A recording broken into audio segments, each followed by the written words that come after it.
નમસ્કાર મિત્રો, તો તમારી પણ યુટ્યુબમાં ચેનલ છે ને આવા પ્રકારનું બેનર બનાવવું છે તો વિડીયોની છેલ્લે સુધી જોતા રહેજો. આજના વિડીયોમાં આપણે વાત કરવાની છે કે આવા પ્રકારનું બેનર કઈ રીતે બને છે. તો ચાલો વિડીયોને શરૂ કરીએ. યુટ્યુબ ચેનલનું બેનર બનાવવા માટે સૌથી પહેલાં પિક્સલેબ ઓપન કરી લેવાનું છે.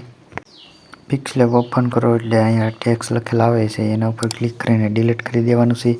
અને સૌથી પહેલાં સાઇઝ સિલેક્ટ કરી લેવાની છે યુટ્યુબ ચેનલ બેનરની, અને પ્લસવાળા આઇકન પર ક્લિક કરીને ગેલેરીમાં જવાનું છે. અને આ જે સાઇઝ આવે છે બેનરની સાઇઝ આવે તો એ તમને હું આની લિંક ડિસ્ક્રિપ્શનમાં આપી દઈશ, ત્યાંથી તમે ડાઉનલોડ કરી લેજો. તો અહીંયા હું એ PNG લઈ લઉં છું જે સાઇઝ નક્કી કરેલી છે તે. તો અહીંયા હું આપણે ઓકે પર ક્લિક કરીને આની સાઇઝ વધારી દઈશું અને હો પર કરી દઈશું એટલે અહીંયા આપણી સાઇઝ ઓકે થઈ જશે. અને આ PNGને લોક કરી દેવાનું છે. ત્યારબાદ અહીં પ્લસવાળા આઇકન પર ક્લિક કરવાનું છે અને ફ્રોમ ગેલેરીમાં વહી આવવાનું છે. અને અહીંયા પાછા આપણે બીજા બધા PNG છે અહીંયા એડ કરવાના છે. યુટ્યુબનો લોગો છે અને બીજી પણ ડિઝાઇન છે એ બધી અહીંયા આપણે એડ કરી દેવાની છે. તો હું અહીંયા એડ કરી દઉં છું. લોગો બનાવવા માટે આ બધી PNG હું તમને ડિસ્ક્રિપ્શનમાં આપી દઈશ, ત્યાંથી તમે ડાઉનલોડ કરી લેજો. આ ડિઝાઇનને સરખી રીતે એક્ઝેક્ટ કરીને આ નીચે લઈ લેવાની છે. અને એટલે આપણે જો આ બે કાળા પલંગની પટ્ટી છે એની વચ્ચે જ તે આપણું બેનર રાખવાનું છે.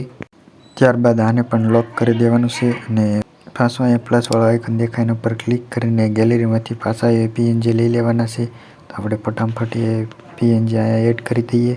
યુટ્યુબ ચેનલ સબસ્ક્રાઈબ છે, લોગો છે અને બીજા બધા ઓપ્શન છે એ બધા અહીં એડ કરવાના રહેશે. તો આ બધા આપણે એડ કરી દઈએ. એક સાથે એડ કરીને તમને બતાવું, પછી એક્ઝેટ કરી લેવાનું છે. તો આ વિડીયો તો 12 મિનિટનો થાય એમ છે, પણ આપણે એને ફાસ્ટ કરી દેવી એટલે તરત તમને ખબર પડી જાય. તો બસ બધા PNG એડ કરવાના છે એટલે વિડીયોને ફાસ્ટ કરી દેવી અને તમે છેલ્લે સુધી વિડીયો જોતા રહેજો. PNG એડ થાય ત્યાં સુધીમાં આપણે થોડુંક મ્યુઝિક મૂકી દઈએ.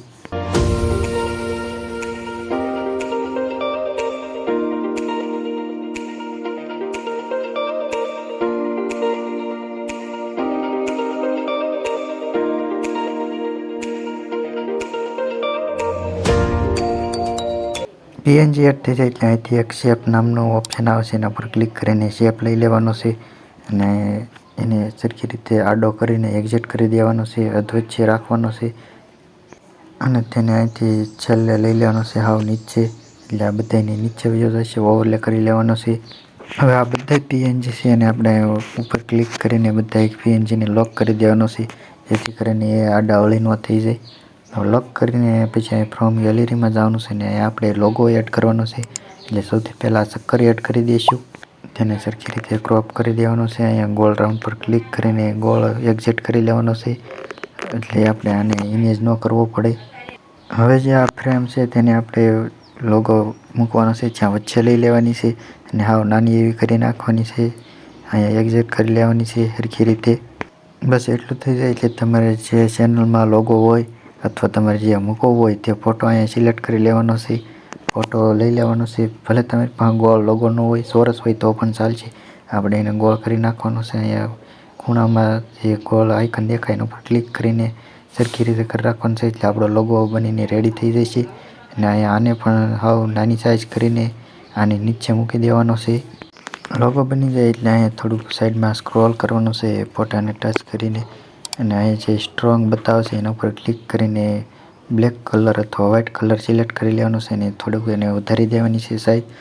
આપણે ફોટો એક્ઝેટ કરી લેવાનો છે. લોગો સરખી રીતે થઈ જાય એટલે અહીં પ્લસવાળા આઇકન પર ક્લિક કરીને ટેક્સ ઉમેરી દેવાનું છે. અને આપણે તમારું જે ચેનલનું નામ છે એ અહીંયા લખી રાખવાનું છે. તો હું અહીંયા મારી ચેનલનું નામ લખી રાખું છું. મારી ચેનલનું નામ શૈલેષ એડિટ છે, તો મેં અહીંયા લખી રાખ્યું છે. અને અહીં ઓકે પર ક્લિક કરી દેવાનું છે. જેવું તમે ઓકે પર ક્લિક કરી દેજો એટલે અહીં તમારું નામ આવી જાય છે. અને હાવ નાનું સાઇઝ કરી નાખવાની છે. નામને ઉપરની સાઈડ રાખવાનું છે અને નીચેથી સ્ક્રોલ કરવાનું છે. અને અહીંયા કલર પહેલાં તો આપણે ફોન્ટ આવશે એ આપણે આપી દેવાના છે. તમને જે સારા લાગે અહીંયા લાડ બધા ફોન્ટ આપેલા છે, તમને જે સારા લાગે યોગ્ય લાગે એ અહીંયા ઉપયોગ કરી શકો છો. ત્યારબાદ અહીંયા કલર આપી દેવાનું છે. કલર આપણે જેવું બેકગ્રાઉન્ડ હશે એવો કલર રાખવાનો છે. તો આપણે અહીંયા બ્લેક કલર રાખી દઈએ અથવા તો વ્હાઇટ રાખી દઈએ. આપણે બેકગ્રાઉન્ડ બદલાઈ રાખશું. હવે જે આપણે પહેલાં અહીંયા ડિઝાઇન મૂકેલી હતી એનો કલર બદલાઈ રાખવી, તેનો વ્હાઇટ હતો એટલે આપણે અહીંયા જે સારો લાગે એ કરી દઈએ છીએ. અહીંયા રેડ સારો લાગશે તો આપણે અહીંયા રેડ કલર રાખી દઈએ અને એને પાછો લોક કરી દઈએ. હવે યુટ્યુબનો લોગો છે એને થોડોક શેડો આપી દેવી એટલે એ પણ સારો લાગે. શેડો ઉપર ક્લિક કરીને સરખી રીતે એક્ઝેક્ટ કરી લેવાનું છે. થોડુંક માઇનસ કરી દેવાનું છે અથવા પ્લસ કરી દો તો પણ ચાલે. તમારી રીતે એક્ઝેક્ટ કરી લેવાનું છે. આટલું થઈ જાય એટલે બધા પીએનજીને પાછા લોક કરી અને હવે આપણે આનું બેકગ્રાઉન્ડ છે એ આપણે ચેન્જ કરી નાખવાનું છે, બદલાઈ રાખવાનું છે.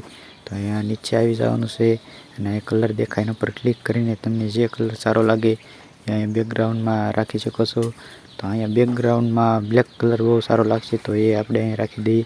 તો અહીંયા બ્લેક કલર છે એને સિલેક્ટ કરી લીધો છે અને હવે અહીંયા પ્લસવાળા આઇકન પર ક્લિક કરીને અહીંયા ટેક્સ એક ઉમેરવાનો રહેશે અને અહીંયા લખી રાખવાનું છે ફોલો યુઝ ઓન. આટલું લખાઈ જાય એટલે અહીંયા એની સાઇઝ નાની કરીને હાવ નીચે લઈ લેવાની છે. આ સાઇઝ અત્યારે તો જોવામાં નાની લાગશે પણ બેનરમાં મૂકશો એટલે સરખી થઈ જાય છે. તો અહીંયા હાવ નાની કરીને એના ફોન્ટ પણ ચેન્જ કરી નાખવાના છે. તમને જે સારા લાગે એ ફોન્ટ અહીંથી લઈ લેવાના છે. અહીં લાડ બધા ફોન્ટ આપેલા છે, જે સારા હોય તે અહીંયા સિલેક્ટ કરી લેવાના છે. હવે આપણે જે આ ડિઝાઇન છે એનો કલર ચેન્જ કરવાનો છે. તો કલર પર ક્લિક કરીને અહીંયા જે કલર તમારે રાખવો એ રાખી શકો છો. તો અહીંયા આપણે પીળો કલર મસ્તીનો લાગે છે તો પીળો કલર આપણે રાખી દઈએ. તો આ બહુ પ્રોફેશનલ લુક આપશે. તો આ આપણે રાખી દેવાનો છે પીળો કલર અને ઓકે પર ક્લિક કરી દેવાનું છે અને પાછો લોક કરી દેવાનો છે. હજી અહીં સાઈડમાં થોડુંક સારું નથી લાગી રહ્યું એટલે એના માટે અહીંયા શેપ દેખાય એના ઉપર ક્લિક કરીને એક શેપ લઈ લેવાનો છે અને થોડીક સાઇઝ વધારીને અહીંયા એક્ઝેક્ટ કરી લેવાનો છે. વ્હાઇટ કલર રાખવાનો છે. તમે જે કલર રાખ્યો એ રાખવાનો છે અને અહીંથી હાવ નીચે લઈ લેવાનો છે જેથી કરીને એ પાછળ વયો જાય અને પ્રોફેશનલ રીતે આપણું બેનર છે એ સરખું લાગે. ત્યારબાદ એને પણ આપણે લોક કરી દેવાનું છે જેથી કરીને એ આઘા પાછી ન થાય. આ બધા પીએનજી સરખા સેટ થઈ જાય એટલે લોક જ કરી દેવાના અને અહીંયા ત્યારબાદ પાછા પ્લસ ઉપર ક્લિક કરીને અહીંથી એક ફોટો લેવાનો છે. આ પીએનજી પણ હું તમને આપી દઈશ. તો અહીંયા નીચે વહી આવવાનું છે અને અહીંયા આપણે જે પીએનજી છે એને એડ કરી લઈએ છીએ. આ ડિઝાઇન તો બહુ દેખાશે નહીં પણ જે ડેસ્કટોપ સાઈડ હોય અથવા કોમ્પ્યુટરમાં આપણી ચેનલ જોતા હોય તો એને આ ડિઝાઇન દેખાશે.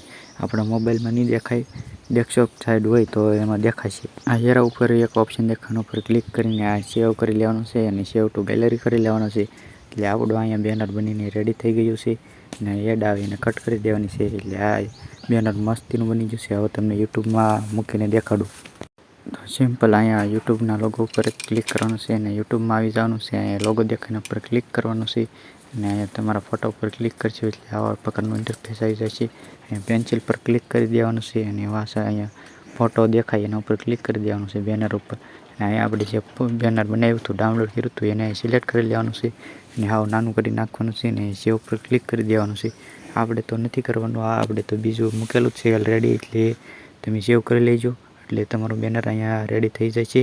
તો બસ અહીંયા સુધી વિડીયો જોતા હોય તો લાઈક કરી દેજો અને ચેનલ પર ન હોય તો સબસ્ક્રાઈબ કરી દેજો. મળીશું એક નવા વિડીયોમાં.